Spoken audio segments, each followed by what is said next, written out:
সিলেটের বন্দরবাজার পুলিশ ফাঁড়ির in charge SI আকবর, যার অমানসিক নির্যাতনের শিকার হয়ে পৃথিবী থেকে বিদায় নিয়েছিলেন সিলেটের ফুটফুটে এক যুবক রায়হান, নিশ্চয়ই আপনাদের মনে আছে।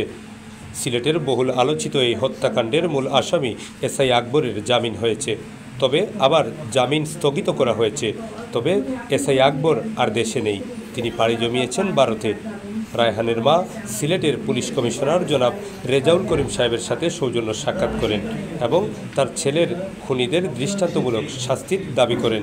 বিস্তারিত ভিডিওতে দেখতে থাকুন। ধন্যবাদ।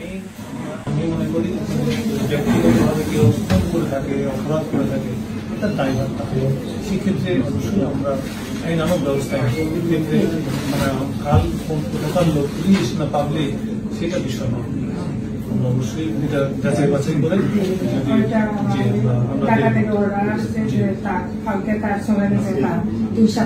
সেক্ষেত্রে অবশ্যই আমরা আমাদের কর্মচারীরা আমরা আমাদের তরফ থেকে ব্যবস্থা